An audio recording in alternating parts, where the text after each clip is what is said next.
오늘 이용준 교수님과 함께 합니다. 어서 오세요. 교수님. 안녕하세요. 안녕하세요. 네. 이제 정말 완연한 가을이고 네, 겨울로 만추예요. 향하고 있는 네. 그런 길목인데 참 국제 정세도 굉장히 어찌 보면 앞으로 네. 요동치기 직전에 큰 변화를 앞두고 있는 것 같습니다. 뭔가 좀 고요한 예. 것 같은데 고요할 것인가 과연 네. 그럴 것인가 오늘 좀 살펴보려고 하는데 네. 일단 미국 대선이 끝나서 아직 안 끝났죠? 지금 버티고 있습니다. 그렇죠. 현 대통령께서 버티고 네네. 계시고 예, 뭐 예. 법적으로도 소송 많이 한다고 네네. 하고 근데 뭐 들려오는 얘기를 들어보면 네. 각 주에서 이거 뭐 아니잖아 하고서 네. 이미 뭐 기각하는 것도 많다고 그렇죠. 하던데요. 실제로는 너무 차이가 많이 나갔고 만약에 근소한 차이라면 또 소송 문제가 있는데 네. 저 문제는 뭐 미국 대법원도 그렇고 받아들일 것 같지는 않습니다. 그러면 그 이제 트럼프 씨만 좀 네, 뭐 그냥 부동산 업자처럼 버티는 거죠. 뭐 그냥 그렇구나. 버틴다 이런 거죠. 그렇구나. 어쨌든 조 바이든 민주당 대선 후보가 이제는 당선인 자격이 된 것 같고요. 당선인 자격이 됐습니다. 예, 네, 예. 전 세계에서도 그렇게 인식하고 있고 받아들였습니다. 그렇죠. 이제 근데 그 이후에 이제 우리하고의 관계가 어떨 것인지 그렇죠. 그런 문제 그리고 봐야죠. 그동안 미국이 트럼프식으로 운영이 되어 왔던 네. 지난 4년간 네, 사실은 좀 굉장히 불안했었던 많이 불안했죠. 게 네, 이제는 좀 어느 정도 해결이 될 것인가도 네. 궁금하고 네. 궁금한 게 많습니다. 네네. 교수님. 문제는 이제 미국의 선거 과정을 한번 볼 필요가 있어요. 네. 트럼프 시대를 보면은 트럼프와 전 세계, 트럼프와 미국의 싸움이라고 볼 수도 있겠지만 기본적으로 보면은 미국 헌정 구조가 트럼프 대통령과 상원의 싸움이라고 보는 게 맞는 것 같습니다. 사실 상원이 힘이 세거든요. 네. 이 선거 과정을 한번 볼 필요가 있어요. 왜 저렇게 많이들 이번에 선거인단 제도에 대해서 논란이 많았지 않습니까? 그렇죠. 미국 너무 역사상 오래된 구식을 네, 아직도 갖고 미국 있다. 역사상 더 많은 표를 받고도 대통령이 당선되지 않았던 경우가 5번이고 최근에는 이제 엘고하고 힐러리 클린턴이 그랬었죠. 네. 그랬는데 그 선거인단 제도를 유지하는 문제, 이 문제에 대해서 수백 번이나 더 국회에 미국 의회 법안이 상정됐음에도 불구하고 다 폐기됐습니다. 근데 지금까지 그 선거 과정을 통해서 우리나라 많은 방송에서 패널들도 그렇고 전문가들이 나오셨는데 그 왜 이해할 수 없는 선거인단 제도를 지금도 유지하고 있는지에 대한 아주 구체적인 얘기를 안 하시더라고요. 맞아. 아니 왜 그런 거예요? 그거요. 네. 지금 만약에 선거인단 제도를 헌법에 지금 명기되어 있는데 그것을 폐기하고 만약 우리나라 같은 직선제도로 들어갔다고 하면요. 지금 현재 민주공화당 체제로 되어 있는 그 양당 체제의 그 정치 기득권이 급속히 붕괴됩니다. 이번에도 자유당 후보가 한 3점 몇 프로 나왔는데요. 네. 이제 뭐 미국의 그 정치 이너서클 속에 미국 여러 가지 그 미국사를 대표하는 사람들이 들어오겠죠. 그러니까 지금까지 보면은 미국 민주당 공화당이 사실은 이렇게 대립하는 것 같지만 어떻게 보면 프로페셔널들끼리 동업자 정신이 있는 거거든요. 이 상태를 유지하려고 하는 거죠. 그러니까 다수 정당의 네. 탄생을 막는 거죠. 그럼요. 유효한 것이 지금의 선거인단 제도다. 제도입니다. 사실 말도 안 되죠. 민주주의의 원칙이나 이념에서 봐도 좀 더 많은 표를 얻은 사람이 당선되지 못한다는 것들, 또 그럴 가능성이 유지되고 있다는 거 굉장히 위험한 거거든요. 그러니까 그런 부분을 봤을 때 이러한 식의 제도를 그냥 유지하고 있는 거. 그 이유는 정확히 말씀드리면 미국의 허접 쓰레기들이 미국 정치의 핵심 부분으로 들어오지 못하게 의도적으로 막는 기제입니다. 그것 헌법에 규정해놨죠. 제 말씀이 아니라 제가 옛날에 미국의 선거론 들을 때 저희 매크론 교수님께서 아주 의도적으로 나쁜 의도를 가지고 만들어 놓은 제도라고 말씀을 한번 하시는데 그를 통해서 미국이라는 사회를 이해를 하게 되고 그 과정을 통해서 이제 미국의 오늘 우리가 얘기하려고 했던 대외 정책도 포뮬레이션이 이렇게 되는 거죠. 아니 근데 그 미국의 허접 쓰레기라고 판단하는 그 기준은 무엇일까요? 그러니까 그들이 아닌 그러니까 자신들의 그 엘리트즘에 벗어난 사람들은 모두 허접 쓰레기라고 그렇죠. 보는. 그러니까 미국의 초기 미국의 그 뉴잉글랜드 지방의 13개 주의 그 기본적인 엘리트들과 그로부터 파생되는 정치 엘리트 집단, 그런 집단을 제외한 모든 사람들을 얘기하는 거죠. 어떤 분들은 아마 그렇게 얘기하실 거예요. 그럼 오바마는 뭐냐? 근데 아니에요. 발탁된 겁니다. 그리고 예를 들어서 부시하고 오바마를 봤을 때는요. 부시 같은 사람들은 그런 집안에서 100명 중에 하나 정도가 대통령이 될 수 있다면 오바마 같은 출신에서는 한 100만 명 중에 하나 될까 말까 하는 거죠. 그러니까 그런 식으로 뛰어난 사람들은 정치 엘리트 그룹으로 다시 받아들이는 거죠. 그러나 자유롭게 누구나 피선거권을 가지고 정치 그룹에 뛰어들 수는 없게끔 만들어 놓은 그런 제도입니다. 그렇지 않으면 이 제도가 이해가 안 되게 돼 있어요. 그렇네요. 그러니까 내가 발탁을 할지언정 자유롭게 너희들이 발을 들이지 못한다. 네, 맞습니다. 그리고 이제 이번에 보셔야 될 것들이 선거 이면을 봐야 되는데 물론 지금 선거가 거의 끝났지만 전 세계에 사실 걱정했어요. 트럼프 같은 사람이 또 대통령에 재선되면 어떡하나. 그리고 우리는 뭐 가족들 모여서 다 그런데 지금 미국에 7천만 명 이상의 유권자들이 트럼프를 지지했고요. 지난번 트럼프 지지자의 여론조사를 보면 94% 이상이 트럼프를 또 지지했습니다. 그리고 그 퍼센테이지도 거의 50%에 가까워요. 각 주마다. 그렇다는 소리는 미국의 지금 현재의 미국 국민의 여론이 그거를 반영하는 거고요. 그건 대통령 선거뿐만 아니라 상원, 하원, 각 주지사 선거에도 다 반영되는 거죠. 그렇다면 지금 상원 같은 경우는 공화당이 조금 앞서고 있는데요. 상원 외교위원회를 통해서 외교 정책이 포뮬레이팅 될 때 트럼프 같지는 않겠지만은 어쨌든 간에 바이든 대통령의 앞으로의 어떤 지금 밝혀지고 있는 여러 가지 외교 정책 기조 내지는 방향과 많이 마찰될 수 있는 가능성도 있다는 것입니다. 우리는 너무 대통령이 절대적 존재라는 생각 때문에 대통령이 바뀌면 모든 게 바뀔 거라고 생각하는데 미국은 그렇지가 않아요. 굉장히 견제를 많이 받습니다. 근데 뭐 트럼프 4년은 저러고 다녀도 그냥 뭐 많이 견제받았죠. 지금도 뭐 백악관 저렇게 안 나가는 이유가 나오기만 하면은 다 대기하고 그냥 다 여러 가지 소송이나 와이프까지 대기하고 있다고 지금 뭐 다 잘린 와이프도? 와이프도 뭐 그만둔다고 하는데 그런 문제를 종합적으로 보고 미국의 대외 정책을 좀 보실 필요가 있다. 근데 사실 그런 그 평가도 저는 굉장히 좀 인상적이었는데 그 전에 트럼프가 당선이 됐던 4년 전에는 트럼프가 어떤 사람인지 잘 모른 채로 백인들이 많은 표를 줬으리라 판단을 했었잖아요. 근데 이제 4년간의 그런 행태를 지켜보고서도 7천만 명이나 되는 사람들이 표를 얻었다는 걸 도대체 어떻게 해석을 해야 될까?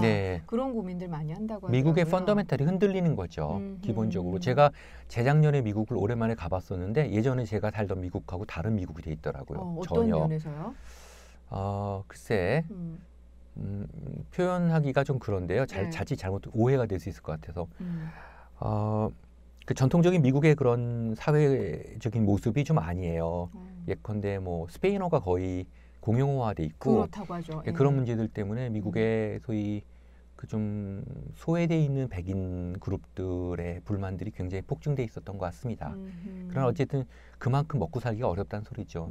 트럼프를 저렇게 지지한다는 자체는 트럼프의 좀 저런 어떤 파퓰리즘이라고 할까? 사실은 그게 통용된다는 소리 아니겠습니까? 그러니까 미국의 민주주의, 미국의 사회 정체성에 대한 굉장한 위험이라고 할까? 좀 안타깝습니다. 그러니까 그런 시그널을 그러니까 미국의 위정자들이 좀 잘 받아들여서 제대로 좀 잘 가꿔낸다면 굉장히 이상적인 이야기는 합니다만 그렇게 좀 엉뚱한 정치인이 출연을 해서 엉뚱하게 흔드는 일은 없었을 텐데 저 문제는 왜 발생됐냐 하면 제 판단에는 지난 한 20년 전까지, 최소 10년 전까지만 해도 이와 같은 미국의 전통적 정치 구조가 미국 사람들의 니즈, 미국 사회와 미국 국민의 니즈를 굉장히 반영을 했다고 보는데 최근에는 이제 그러한 정치 구조, 양당제, 상원, 어쩌고 저쩌고 하는 이와 같은 미국의 헌정 구조가 이제 230년 넘다 보니까 더 이상은 미국 사회의 다양한 니즈를 반영하지 못하게 되고 그러니까 폭발하고 나온 겁니다. 클린턴 때 힐러리 때 그랬고 트럼프 때 그랬고 이번에 그런 거죠. 그러니까 만약에 이러한 식의 헌정 위험이 계속된다면요. 미국은 결국은 분열합니다. 그러니까 이제 캘리포니아 공화국 나가고 뉴욕 공화국 나가는 거죠. 언제 나가냐면 뉴욕이다, 텍사스다, 캘리포니아 같은 큰 주들이 뭐 로드아일랜드다 아니면은 뭐 와이오밍이다 이런 작은 주들과 더 이상 연방을 구성할 필요가 없다고 판단하는 순간 원래 모습으로 이게 원래 유나이티드 스테이츠잖아요. 그러니까 다 이제 연합국들이고 지금도 텍사스 같은 데는 뭐 자기네들은 미국 사람 아니라고 텍사스인이라고 생각하거든요. 그러니까 그런 나라 그런 사실은 반쯤 국가인 주권 국가인 그런 주들 실제로 크기도 엄청 크고 그런 나라들이 더 이상 미합중국 연방을 구성할 수 없다고 생각하면은 나갈 수 있죠. 한 번 그런 경험이 있었죠. 남북 전쟁 전에. 그래서 당시에 맞습니다.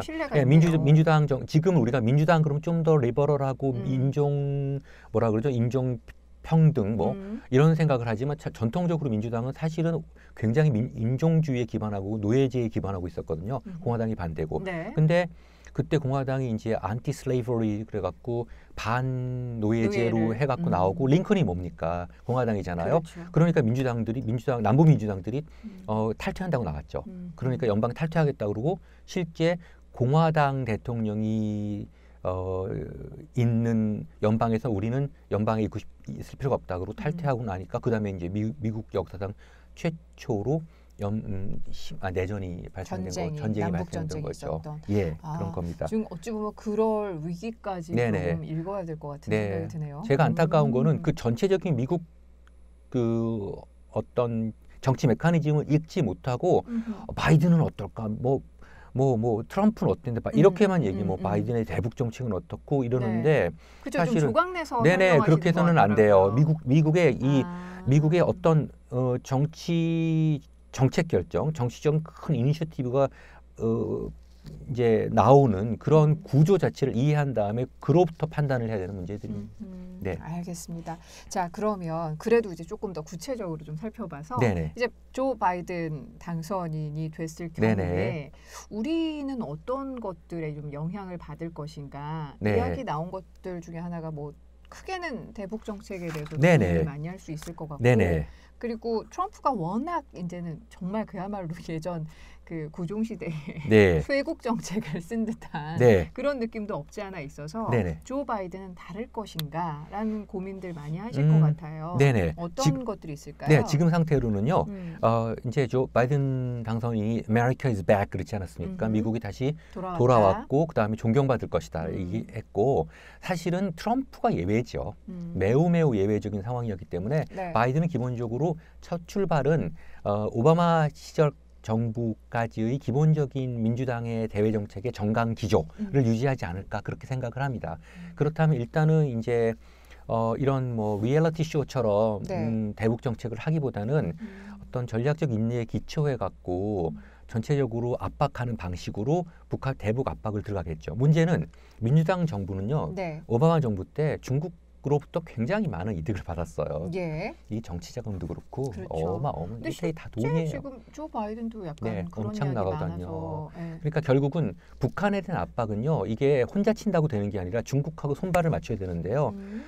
그러려면은 중국의 국가적 대미 이해 또 미국의 대아시아 정책에 어떤 류의 컨센서스 그 기본적인 합의가 이루어져야 되겠죠. 그거를 찾아갈 것 같습니다. 왜냐하면 그동안에 4년 동안 또 중국도 많이 바뀌었고 최근에 지난 20년 가까이를 보면요.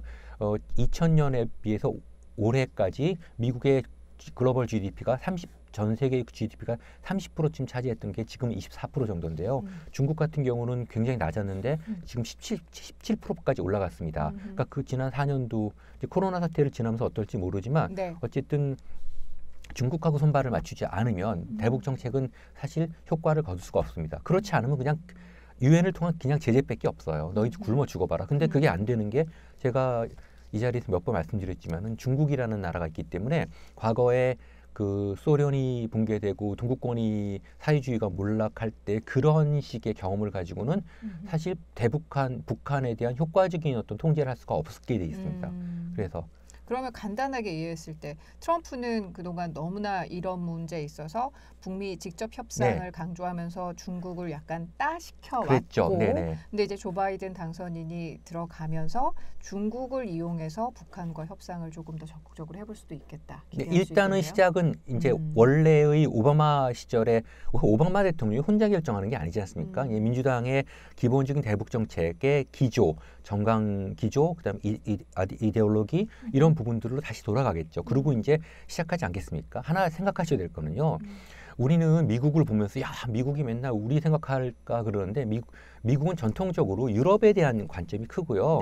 그다음에 최근에 이제 아시아로 돌아온 거죠. 이번에 뭐 문재인 대통령이 일본 수상에 비해 30분 늦게 저기 전화했다고 언론에 소들갑을 떠는데 그거는 그냥 시차도 다르고 알아서 맞추는 거고요. 예. 그리고 우리 냉정하게 생각합시다. 만약에 미국의 입장에서 네. 바이든의 입장에서 줄을 세운다면 일본이 먼저겠어요? 한국이 먼저겠어요? 당연히 일본이 먼저죠. 그럼요. 예. 그거는 일본이 나라도 크고 인구도 2.5배 많고 GDP도 크고 네. 안보 전략상으로도 훨씬 더 미국한테 중요한 나라이기 때문에 그런 거라고 볼 수 있기 때문에 네. 그러니까 그렇게 좀 접근 안 했으면 좋겠어요. 근데 그게 약간 제가 보기에 일부러 네. 더 싸움 붙이려고 그런 약간 뭔가 그렇게 호들갑 떠는 네. 언론은 또 따로 정해져 있잖아요. 정해져 있죠. 네. 그러니까 뭐 기사거리가 없으니까 그런 식으로 말초적인 기사를 내는데 네. 정부에서 좀 유연하게 대응했으면 좋겠다 생각을 해봅니다. 알겠습니다. 근데 또 하나 걱정이 되는 게 이제는 그 워낙 조 바이든 당선인이 네. 오바마 시절에 부통령으로서 활동을 하셨는데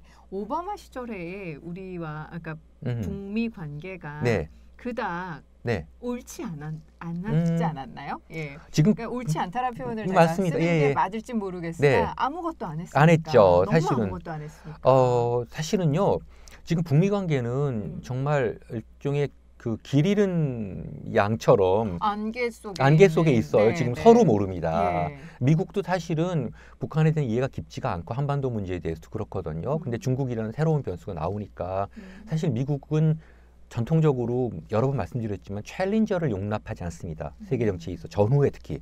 근데 처음으로 이런 G2라는 개념으로 세계 정치가 짜여지게 되니까 미국도 네. 당황하는 거죠. 네. 그러니까 전략적 인내라는 게 이 변화하는 상황에 대한 약간의 관망이 아니었을까 생각을 하거든요. 그걸 빨리 찾아내는 게 중요합니다. 지금 미국이라고 미국 무슨 브루킹스 연구소 뭐 어디 싱크탱크라고 해서 분명한 답을 갖고 있는 게 아니에요. 네. 답은 우리가 내야 됩니다. 자꾸 지금 언론에서도 그렇고 패널들도 뭐 전문가들 나와서 뭐 바이든이 어떻게 하면 우리가 눈치를 봐 이러는데 우리가 명확한 관점을 가지고 대응을 해야 되는 겁니다. 그렇지 않으면은요, 좀 계속해서 이런 식의 오리무중 사태는 갈 수밖에 없는 거죠. 그러니까 오히려 우리가 가이드라인을 줘야죠. 북한에 네네. 그리고 미국에 중국에 강력하게 같이 던지면서 물론 첫 번째 가이드라인이 안 먹힐 수 있지만 끊임없이 새로운 얼터너티브를 던져가면서 그들을 설득하고 그들과 우리 사이에 어떤 합일점을 찾아내야 되는 거죠. 그냥 가만히 앉아서 미국이 던져주시는 거 받아먹겠다? 제가 무슨 뭐 그런 거 가지고 뭐 무슨 흔히 말하는 뭐 친미냐 자주냐 이런 관점이 아니라요. 외교 정책은 자기가 이니셔티브를 갖고 있지 않으면 흔들릴 수밖에 없게끔 그런 구조로 돼 있습니다. 교수님이랑 말씀 나누면서 이 점이 저는 굉장히 자극이 됐던 것 같아요. 그러니까 단순히 정세를 읽고 우리가 거기에서 어떻게 대처해야 하느냐라는 쪽으로 네. 모든 사람들이 생각을 갖고 있을 때 교수님께서는 그런 게 아니라 우리가 조정을 해야 되고 네. 지금 우리가 어찌 보면 키맨인데 네네. 키맨 역할을 안 하고 있다라는 말씀 계속해서 해주시잖아요. one of the key actors죠. 네. 그러니까 이렇게 얘기를 하면은 우리가 그런 힘이 없어. 뭐 그거는 뭐 이상주의적인 생각이야. 그게 아니라 우리는 생존이 걸려 있는 문제입니다. 미국은 예를 들어서 뭐 한반도에서 전쟁이 일어나면 CNN만 돈 버는 거예요. 세상에 이렇게 재밌는 게 어디 있겠어요. 그렇죠. 근데 우리는 우리 앞에서 피가 터지고 목이 그럼요. 날아가고 다 죽는 거예요. 네, 네. 그러니까 우리는 정말 그 모든 걸 걸고 절실하게 강력하게 우리 입장을 내면서 이 어떤 그 정책을 포뮬레이팅하고 조정해 나갈 필요가 있는 거죠. 그래서 쉽게 얘기하면은 뭐 미국의 대외 정책에 대한 파악 그런 얘기를 하시는데 사실은 우리가 제시하지 않으면요 네. 그냥 저쪽의 입장에 딸려갈 수밖에 없는 거고 이런 식의 메비우스티 같은 그런 영원한 안개 속을 공존할 수밖에 없습니다. 알겠습니다. 그러니까 선순환을 할 수 있도록 우리가 네. 뭔가 좀 먼저 던질 수 있어야 된다. 고민해봐야죠. 막 고민하고 그렇죠. 예. 알겠습니다. 그 고민하는 역할을 좀 많이 하셔야 되는 거 아니에요? 여기서 하고 있습니다. 근데 아이고 근데 저희가 지금 구독자가 너무 많이 없어가지고 여러분 우리 이용준 교수님께 힘을 좀 실어주시기 위해서라도 구독과 좋아요 빵빵하게 뭔가 우리가 센세이셔널한 얘기를 해야 될까요? 뭐 이런 식으로 뭐가 터뜨리고 아유, 네. 아니 저희는 조용하게 네. 은근하게 저희 구독자들의 힘을 믿기에 저를 바꾸셨잖아요. 저의 생각을 바꾸셨으니 아마 많은 분들께서도 우리 이용준 교수님 덕분에 조금 더 그야말로 자주 국방 뭐 우리 그냥 흔히 구호로 외치는 게 아니라 우리가 외교에 있어서 얼마나 주체적으로 적극적으로 나서야 네. 되는지에 대해서 조금은 더 자극을 받으셨으리라 믿습니다. 자, 대외 정책 가운데 전 또 중국하고도 문제가 굉장히 궁금한데 일단 중국 자본 많이 썼다면서요. 이번에 그 이야기 공공연하게 이야기 많이 네, 나오고 뭐 있는데 오바마 때도 굉장했어요. 이미. 예. 그러면 중국하고 좀 편안해질까요? 관계가? 트럼프 때보다 나아지겠죠. 왜냐면 민주당의 기존 정책이 그랬으니까. 네. 트럼프는 미국 230년 역사는 이해 안 되는 사람이에요. 그냥 그렇게 생각하셔야죠. 뭐 동화당도 아니에요, 저거는. 공화당 저런 동네 아닙니다. 상당히 교양 있는 사람들이에요. 네. 제가 만나봐도. 예. 알겠습니다. 자, 미국의 바이든 대외 정책에까지도 좀 이야기를 나눠봤고, 근데 이 다자간 어떤 외교나 이런 것들 고민하다 보니까 최근 또 우리 문재인 대통령과 여러 각국 정상들이 모여서 이걸 어떻게 읽어요? RCEP, RCEP, RCEP, RCEP 그러죠. 지역 간 영내 통합 그 경제 협력 FTA입니다. Regional Comprehensive Economic Partnership. 그래서 RCEP라고 하는데요. 그렇구나. 그러니까 지역 간에 좀 이렇게 가까운 사람들끼리 모여 있는 그렇게 생각하면 될까요? 아세안 10개국하고 한중일하고 호주, 뉴질랜드가 합쳐진 영내 거대 그 FTA죠. 그래서 글로벌 GDP의 30%를 차지하는 곳이 그 지역이고, 그 다음에 무역도 30%, 세계 인구도 30%를 차지하는 지구상의 가장 거대한 어떻게 보면 메가 FTA가 체결됐다고 보시면 됩니다. 우리 거기에 들어간 거고요. 실제로는 과거에 이제 미국이 중국의 봉쇄 정책을 자꾸 나가니까 중국이 이제 1대1로와 함께 RCEP을 만들었고 중국 주도로, 지금 중국 주도가 아니라고 하는데 실제로 이니시에이팅은 중국이 했어요. 중국이 해서 아세안 10개국을 끌어들이고 호주, 뉴질랜드 다 끌어들이고 중국, 일본까지 끌어들였죠. 그래서 이런 것들이 지난 15일 어제네요. 어제 이제 문재인 대통령이 화상으로 여기에 가입을 하셨고 우리도 이제 회원국이 됐는데 문제는 이제 RCEP만 볼 게 아니라 이제 TPP, 요즘 CPTPP로 고쳐졌죠. 그쵸. 네, 이거와 연계되는 건데 사실은 그 전에 TPP 그 트랜스파시픽 파트너십 어그리먼트가 이제 미국을 중심으로 뭐 영내 그 이제 뭐죠? 뭐 칠레 뭐 이쪽 나라까지 합쳐서 만들어졌는데 트럼프 때 2017년 1월달에 이거를 이제 트럼프가 다시 또 나갔습니다. 아메리카 퍼스트를 얘기하면서 우린 다자주의 없다. 나 안 해. 그러고 나가서 갖고 깨지나 했는데 다시 그 앞에 comprehensive and progressive 아무 의미 없는 형용사를 붙이면서 CP가 그거였어요? comprehensive and progressive 아무 의미 내용과 전혀 관련 없는 걸 마치면 11개국이 뭐 일본, 캐나다, 호주, 브루나이, 싱가포르, 멕시코, 베트남, 뉴질랜드, 칠레, 페루, 말레이시아 이렇게 11개국이 만들어졌고 원래 12개국이었는데 미국이 빠졌죠. 그래서 일본이 주도를 하고 있습니다. 원래 시장은 이제 뭐 뉴질랜드, 칠레 이런 나라들이 했는데 뒤에 조정은 이제 미국이 했죠. 그래서 사실은 그때 우리나라도 거기에 들어가느냐 마느냐의 문제가 많았는데 당시에 저는 그거 들어가는 걸 반대했습니다. 근데 지금은 찬성을 해요. 근데 왜 이렇게 바뀌냐 그러는데 그게 아니라 사정이 바뀌었어요. 처음에는 이 TPP가 하나의 중국 봉쇄 작전의 이렇게 전방 어떤 라인을 구성하는 방식이었는데 중국을 견제하는 그런. 근데 그 뒤에 이게 확대되면서 사실은 RCEP하고 그 CPTPP의 그 회원국이 많이 겹쳐요. 여기 보면은 뭐 호주, 브루나이, 싱가포르, 일본은 지금 RCEP은 아닙니다. 맞습니다. RCEP 맞습니다. 한중일. 일본, 호주, 브루나이, 싱가포르, 베트남, 뉴질랜드, 뭐 말레이시아 이런 식으로 겹치기 때문에 사실은 그러니까 조건이 조금씩 다른데요. 그 FTA의 회원국들이 겹쳐요. 그래서 이제는 이것을 어떤 중국 포위 작전으로 볼 수가 없는 입장이 됐기 때문에 FTA는 과감하게 체결하고 우리의 시장을 넓히는 게 좋은 것 같습니다. 우리도 자유무역 시장 질서의 일원이고 그리고 특히 무역에 있어 선도자고 그다음에 우리도 다자주의를 표방하고 있고 지금 이렇다면은 이 문제가 이걸 가지고 마치 미국과 중국 사이에 낀 사이가 아니냐 그러는데 아닙니다. 그냥 과감하게 우리 영역을 넓힐 필요가 있고요. 이 문제와 함께 지금 미중 관계 사이에 우리 입장을 자꾸 얘기를 하는데 원래 낀 나라입니다. 원래 낀 나라. 네, 그래서 제가 여러 번 말씀드렸지만 제 일본 동료들은 그냥 우리 한잔할 때 그래요. 니들은 참 힘들겠다. 우리는 미국만 붙들고 있으면 된다. 근데 우리는 지정학적으로 낀 나라이기 때문에요. 또 그만큼 우리의 힘을 키우면서 어느 나라도 무시할 수 없는 나라가 될 수 있거든요. 핫한 나라가 될 수 있는데 항상 우리가 끼어서 눈치를 봐야 된다고 하거든요. 근데 미국은 중요한 우리의 동맹이고 또 중국은 중요한 경제 또 모든 부분에서 문화 파트너 국가고요. 그래서 이를 통해서 서쪽으로 동쪽으로 태평양 전체 그리고 유라시아 대륙 전체로 우리의 경제 영역 또 우리의 사회 문화 안보 영역을 늘려가야죠. 만약에 제가 한번 중국의 교수들하고 그런 얘기 했었는데 한중 간의 안보 협력이 좀 더 가시화되고 구체화되면 어떻겠냐 그랬더니 굉장히 좀 도전적인 생각이라고 얘기를 해요. 근데 만약에 그렇게 된다면 북한이 중국의 어떤 힘을 받지 않고는 어떤 식의 뭐 군사 행동을 하기 불가능하지 않겠습니까? 우리가 네네. 중요한 거는 안보 문제고 그렇다면은 조금 더 경제, 문화, 사회, 정치, 안보까지 그 협력 상태를 동서로 늘려가는 게 우리의 바이든 시대의 우리의 대응 방식이 아닐까. 그래서 잘하셨고요. 네. TPP, CP 나가십시오. CP, TTP. 여기 한국도 들어가야 됩니다. 이거 여기가요 6억 9천만, GDP가 12.9, 트레이드가 14.9%거든요. 양쪽이 합치면요 전 세계 트레이드의 거의 45%를 차지하는 거기 때문에 그러니까 아주 그냥 단순하게 네. 관세나 이런 데 있어서 굉장히 파격적으로 예, 맞습니다. 40%씩 없어진다고 하니까요. 우리가 세요. 대부분의 경우 우리가 세니까 나가야죠. 과감하게 나가서 보십시오. 그래도 지금까지 어떻게 왔습니까? 그래도 그런 정도 정리하면 될 것 같습니다. 알겠습니다. 네. 자, 오늘 미국 선거 이후에 이 조 바이든 당선인 시대의 대외 정책은 어떻게 될 것이며, 그리고 또 우리가 지금 RCEP에 새롭게 이제 가입을 하면서 여러 가지 또 자유무역 협정에 대해서도 고민을 해봤는데요. CPTPP, 예.